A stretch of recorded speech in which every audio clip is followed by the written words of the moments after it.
आपसे पूछ रहा हूँ बाबा, एलिफ उस घर में कैसे गई? जब वो गई तो वो हामला थी, या फिर आपको इन सब बातों का पहले से इल्म था? नहीं था इल्म मुझे। कौन बताएगा मुझे आकर ये बात? आपके अजीज भतीजे के मुताबिक 10 साल पहले एलिफ को वहां इसलिए छोड़ा गया ताकि वहां जाकर एक बच्चे को पैदा कर सके, यानी जिला वतन किया गया उसे। क्या ये सब आपने किया था बाबा? मैंने ऐसा कुछ भी नहीं किया। तुम्हें होश है कि तुम अपने बाप से किस लहजे में बात कर रहे हो? बेटा, हमें किसी बात का इल्म नहीं। मेहमद ऐसी फजूल बातें क्यों कर रहा है? अगर वाकई एलिफ ने वहाँ बच्चे को जन्म दिया था तो बच्चा कहाँ है? आखिर किसको देकर आई है वो?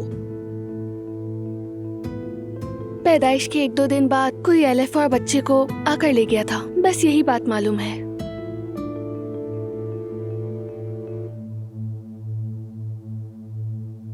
क्या है? क्या देख रहे हो तुम? मुझ पर क्या इल्जाम लगा रहे हो? उस लड़की को बुलाओ, आमने सामने बात होगी अब उसके साथ। एलिफ यहाँ नहीं है, वो चली गई। कहाँ चली गई? मुझे नहीं मालूम। हर जगह ढूंढा है मगर नहीं मिली, कहीं भी नहीं है। उसका फोन भी बंद है, राब्ता नहीं हो रहा। देख लिया कैसी है एलिफ? 10 साल पहले भी अचानक सब कुछ छोड़कर चली गई थी। तुम मुझसे किस बात का हिसाब मांग रहे हो? मैं आपसे हिसाब नहीं मांग रहा, सच जानने की कोशिश कर रहा हूँ। मेहमद आखिर ऐसी बात झूठ क्यों बोलेगा, इसकी वजह जानना चाहता हूँ। और क्या वजह हो सकती है? तुम दोनों के दरमियान दरार डालना? ना कोई गवाह है, ना कोई सबूत। उस मकान की मालकिन जुबैदा नाम की औरत है। वो कहती है कि हर बात की गवाह है। वो कहती है उसने एलिफ की देखभाल की और उसकी डिलीवरी भी करवाई। ये क्या बात हुई? अगर एलिफ ने वहाँ बच्चे को जन्म दिया था तो क्या उसकी बहन को खबर ना होती? सफिया, तुम्हें किसी ऐसी बात का इल्म था क्या? नहीं आपा, मुझे किसी बच्चे वगैरह का इल्म नहीं है। अगर होता तो क्या मैं आपको नहीं बताती? बस तो फिर यही साबित होता है कि मेहमद और एलिफ मिले हुए हैं और दोनों झूठ बोल रहे हैं। इसके सिवा कोई वजाहत नहीं। इसी वजह से मेहमद जेल में है बाबा, और इसी फजूल बात की वजह से आयशा को अगवा किया था। आपको मेरी बात समझ आई ना?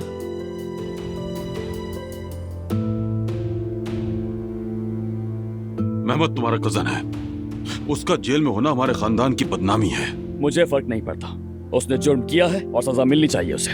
उमर, उमर, तो तुम यहाँ हो? आयशा साहिबा भी यही मौजूद है। तुम लोगों ने मेरे बेटे को जेल क्यों भिजवाया? सलूक क्यों किया उसके साथ?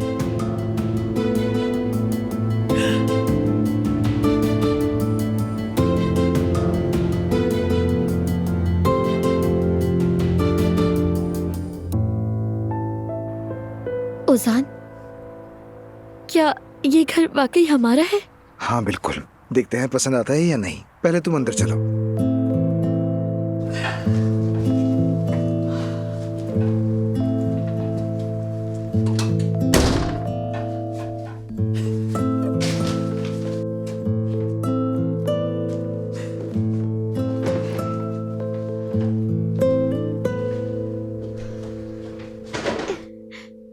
ओजान, मैं बहुत खुश हूँ, और वो भी हमारे ही मोहल्ले में। ये घर तो हमारे घर से भी करीब है। तुम्हारे घर से? हाँ। मगर अब यही तुम्हारा घर है। बतूल भी हमारी साथ ही रहेगी। बहुत जल्द हम सब यहाँ इकट्ठे रहेंगे, क्या कहती हो? वैसे भी इस घर में अभी बहुत सारा काम होना बाकी है, और देखो ना, इन सारी दीवारों को दोबारा कलर करने की जरूरत है। हम दोनों मिलकर कर लेंगे ना? हाँ कर लेंगे, बिल्कुल कर लेंगे। वैसे भी घर तो बहुत अच्छा है, हम साथ होंगे तो सब कुछ संभाल लेंगे। हाँ संभाल लेंगे। और देखो ना, ये सोफा भी बुरा नहीं है। यानी हम फिर कैफे के गोडाउन में जाकर टेबल और चेयर्स वगैरह ले आएंगे, उन्हें लाकर यहाँ रख देंगे और यहीं तुम्हारे बनाए हुए खाने खाया करेंगे। तो बड़े शेफ उजान साहब हमारे लिए खाना नहीं बनाएंगे? इस घर की शेफ तो तुम ही हो।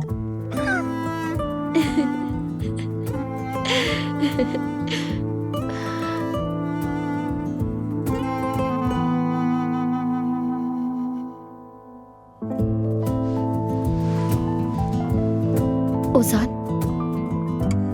क्या ये सब हकीकत है? हम वाकई साथ हैं? ओजान, मैंने ये तुम्हारा हाथ पकड़ा हुआ है ना? हाँ बिल्कुल।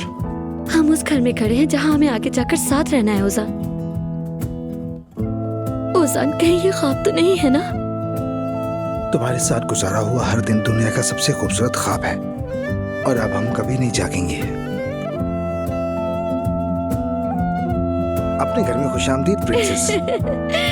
बहुत शुक्रिया मेरी जान।